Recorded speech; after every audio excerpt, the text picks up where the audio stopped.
Saya punya kajian lebih kepada keluarga Islam lah. Parenting kita keluarga Islam. Saya ambil memang spesifik bidang betul lah. Okey. Tanya masa saya, memang itulah saya buat.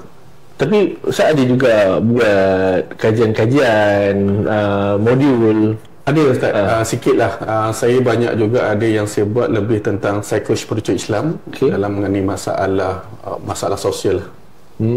Tak kisahlah, sebab pada saya modul tu sangat menyeluruh. Dia kadang-kadang Ustaz, modul ni kadang-kadang penting juga. Ada setengah orang yang terlibat dengan masalah sosial. Contohnya saya sebut tadi perkara-perkara yang masalah sosial, banyaklah sekarang isu dada, isu LGBT, isu tu kan. Ada orang tanya dengan kita, orang selalu bercakap, kembalilah kepada agama, kan, kalau untuk tu. Tetapi apa kena kembali tu macam mana? Tu tak semua orang faham. Mana jalan dia? Macam mana cara dia?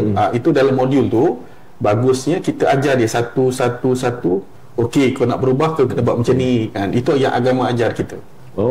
Itu yang saya nampak, dan saya banyak juga buat apply di tempat pemulihan yang saya buat sekarang. Saya nampak alhamdulillah